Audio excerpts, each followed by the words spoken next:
Shabbat Shalom.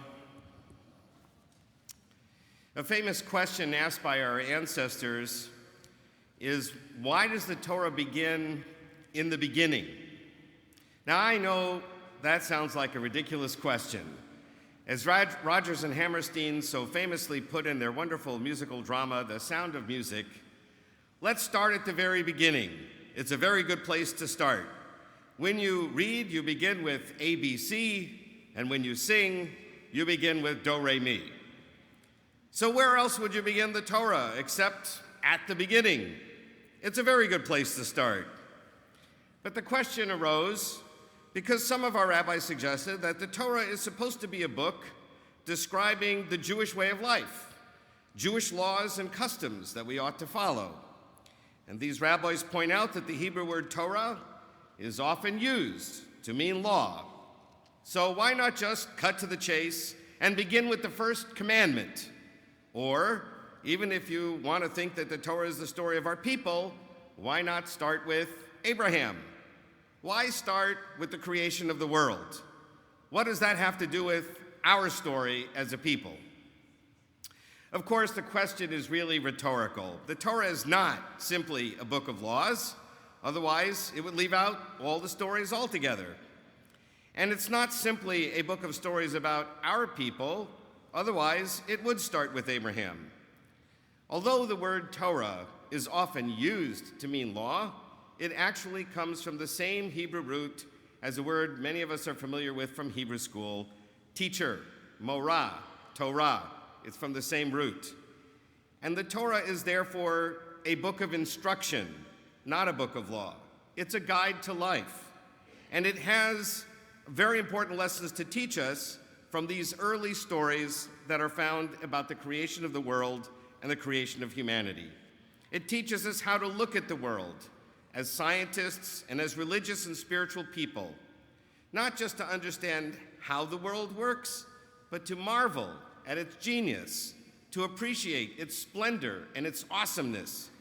It teaches us about the role humanity should play in God's creation, regardless of a person's race, creed, or culture. And these crucial lessons are found particularly in the early chapters of Genesis. But we need to read these stories with a little bit of wisdom and intelligence. For instance, when Adam and Eve are kicked out of the Garden of Eden, God tells Eve, "I will make most severe your pangs in childbearing. In pain you shall bear children. Yet your urge will be for your husband, and he will rule over you." This unfortunate statement has been the cause of a lot of grief and pain for women, particularly in the modern post-feminist world. Some fundamentalists have used it to teach that women should be obedient and subservient to their husbands. But that is only because they're reading it with a medieval mindset. First of all, many of these early stories are what scholars call etiological myths. It's a fancy word, etiological. It means an origin story. They're stories designed to explain the origin or meaning of a word or a name, or the origin of some unusual characteristic in nature.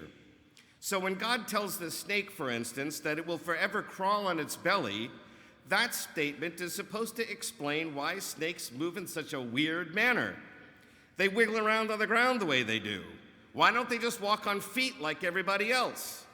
Well, the story explains, they used to walk on feet until the snake did something bad, and then God punished them, so now they have to wiggle around on the floor. Why is childbirth for women so painful? Today, we actually know scientifically it's because of the evolution of the human brain. It became too large, and that required an even larger skull. And unfortunately, the opening in the human pelvis is not evolved yet to adapt for the larger skull size. But before we understood this scientific fact, it was thought unfair. Why should women have to undergo such painful experiences in childbirth? Other animals don't seem to have this problem. So the story of the Garden of Eden comes to explain that this was a punishment from God for Eve's partaking of the forbidden fruit. Similarly, it seems unfair that women should have to be subservient to men. But in the patriarchal culture of our ancestors, that was taken for granted. So how to explain that? Well, it was because of Eve's involvement with this fruit. But these etiological myths, these origin myths, are only descriptive. They're not prescriptive. That is, they're only supposed to describe the world as it is or as it was. They're not necessarily supposed to prescribe how it ought to be. After all, let's take a look at the punishment for Adam. He was told that the ground was going to be cursed. By toil shall you eat of it all the days of your life. Thorns and thistles it will sprout for you, and by the sweat of your brow you'll have bread to eat. And indeed, farming 4,000 years ago was very arduous. It was hard work in the hot sun, plowing the soil by hand, scattering the seed and covering it up with soil by hand, watering the plants and drawing buckets of water from a well, weeding the crops by hand, harvesting it with the sickle, threshing it by hand, and all of the various tasks to take the raw grain and turn it into bread. Everything done by the sweat of our brows. But that was 4,000 years ago. Today, farms are plowed by huge tractors. The driver sits in an air-conditioned cabin and he listens to his favorite tunes on his iPhone. Harvesting is similarly done by huge combine harvesters. Threshing the grain, grinding it, making dough, and baking it are all done by complex machines. You just have to push a button in an air-conditioned room. If God's punishment for Adam was supposed to be prescriptive, that is to prescribe how humans are supposed to go about farming and making bread, we'd be violating God's orders, big time. But no one suggests that we ought to go back to the old way of doing things just because of what it says in chapter 3 of Genesis. And by the same token, over the millennia, mankind discovered morphine. And now the pain of childbearing can be managed with a variety of painkillers. And no one suggests that we ought to do away with them so women should suffer when they give birth, thank God. So why then should fundamentalists pick on this one little bit of the story and suddenly say, but this one is still forever. Women should always and forever be subservient to their husbands. That's ridiculous. Now we know better. It took men, dumb as we are, a pretty long time to figure that out. But thank God we finally got the message. Half the world's population of humans are women. And you know what? Their brains evolved just the way everybody else's did. They're just as big as ours, and they have just as many important and valuable things to teach humanity, and they ought to be recognized as equal partners in the human race. Duh! Now that we men have discovered this basic truth, women obviously knew this a very long time ago, why on earth would we go back to doing things in a prehistoric, pre-scientific, pre-rational way? We need to read these stories then with some wisdom and intelligence. But those were last week's stories. At the end of this week's Torah portion, as Emery already told us, we read another story. It's about the Tower of Babel, and some of what I'm going to say repeats a little bit of what she said. According to the story, humanity had gathered together in one stretch of flat land to build a city and a tower that would reach to the heavens. And everyone at that time, according to the story, spoke one language. They wanted to make a name for themselves and to remain clustered together in this small territory and not spread out across the world as God had commanded first Adam and Eve and then later Noah to do. Something about this building project displeased God, and so the Bible tells us God confounded their speech so that they could not understand each other. And then God scattered them around the world. On one level, this is again an etiological story. It explains the origin of several things. First, we now know that there are several such towers to the heavens in the Fertile Crescent region, what is now called Iraq. Archaeologists call these towers ziggurats, and they were man-made mountains topped by pagan temples to their gods. You see, in the flat plains of Iraq, if an ancient man wanted to get closer to the gods, and they felt gods were up there somewhere, they couldn't climb a mountain because there were no mountains. So they built artificial mountains so that they could climb to reach up to the heavens. And this story in the Bible then explains some of the ruins of these towers that were so well known to our ancestors. Secondly, it explains how human beings ended up speaking so many different languages. Why don't we all speak the same language? Really a good question. And it wasn't until the scientific study of languages over the last couple of centuries that we started to figure out how languages grew and branched off to become so different from one another. But once again, this etiological explanation is descriptive, not prescriptive. They don't tell us what we should do. They merely are supposed to describe how we got into this mess. At the end of the story, we learn that the city that they were calling, the building was called Babel, which is a beautiful Hebrew word for the well-known ancient city of Babylon. And it also makes for a wonderful pun. And the pun works just as well in English as it does in Hebrew, because the Torah tells us that it got the name Babel because once humanity's language was confounded, everyone speaking a different tongue, no one understood what the other was saying. And it sounded to everyone like all other people were babbling, blah, blah, blah, blah, babbling. This pun also allows our biblical ancestors to poke fun at the kingdom that would much later come to destroy the city of Jerusalem. The Babylonian kingdom was a land of babblers, a people who thought they could conquer heaven, but were reduced to simpletons by the one and only awesome ruler of the universe. But if the story is only descriptive and not prescriptive, what are we supposed to learn about how to behave today? I'm glad you asked. A lot depends on what we understand God's problem was with the Tower of Babel. It certainly was not a real threat to God. Look how easily he destroyed their tower.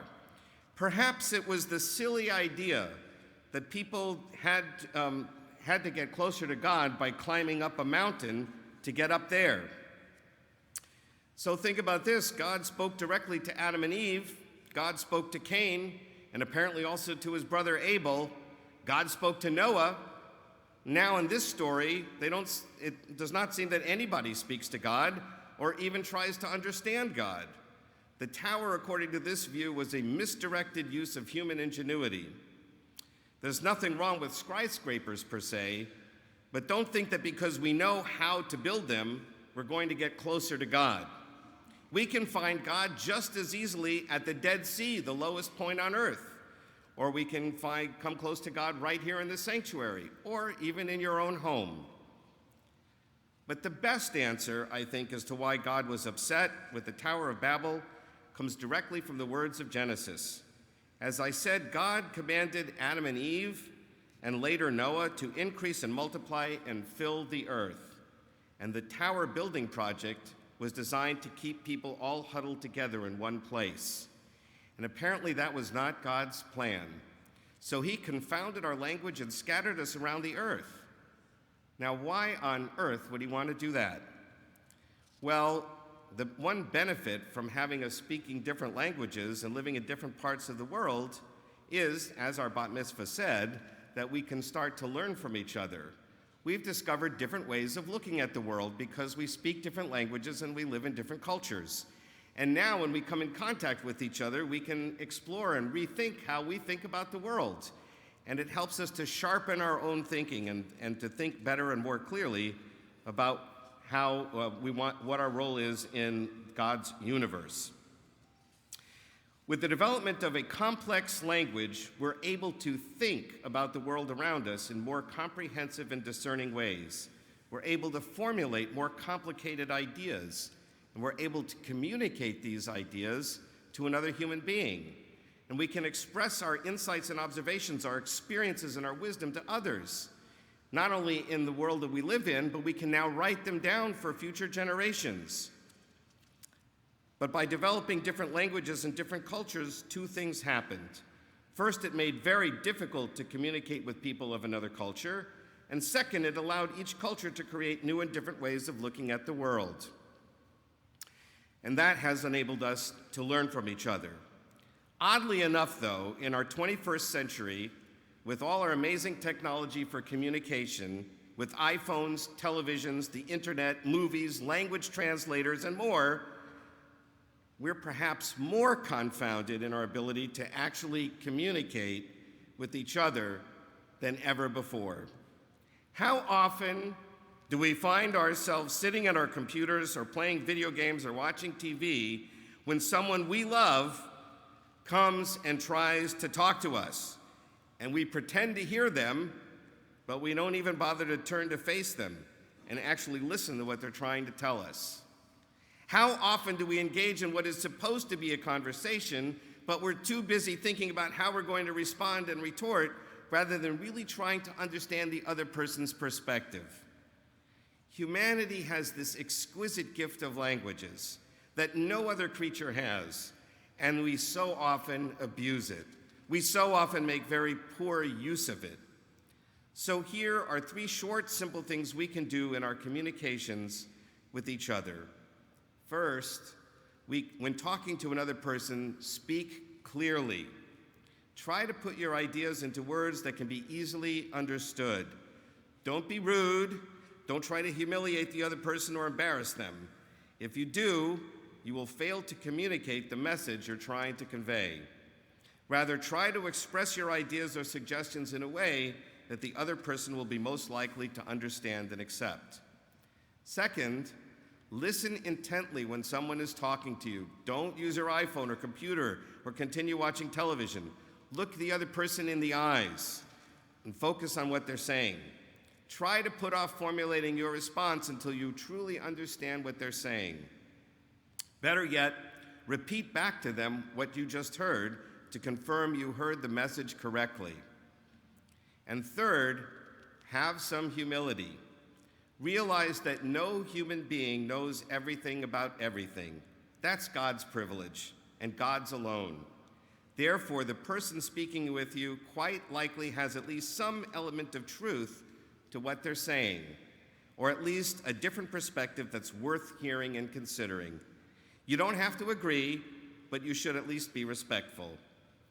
Remarking on the problem of good communication, one witty raconteur once said, "I know you believe you understand what you think I said, but I'm not sure you realize that what you heard is not what I meant."